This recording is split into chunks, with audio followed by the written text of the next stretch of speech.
before the U.S. got into World War II, a group of mercenary pilots, and many think that the shark tooth on that Curtiss aircraft came from the Flying Tigers. Well, not quite true. They were used by the British in North Africa on their Curtiss fighters before the Flying Tigers ever flew.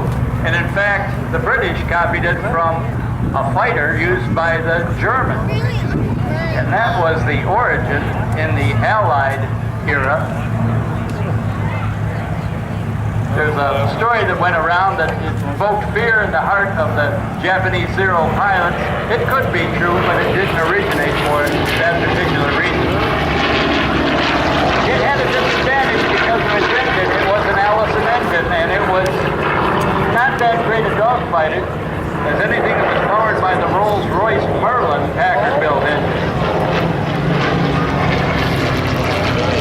But when you use tactics in favor of the airplane that didn't fly the enemy's dogfight, you would have a chance to get into the dogfight and get your aircraft home and even down the enemy's aircraft.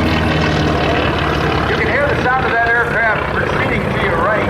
Believe it or not, that has a landing gear that is cranked up by the pilot. It's said to be 29 turns.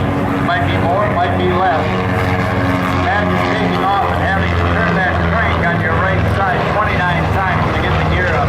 Then you had to get it over center to make sure the doors were flush with the bottom of the fuselage so that you didn't have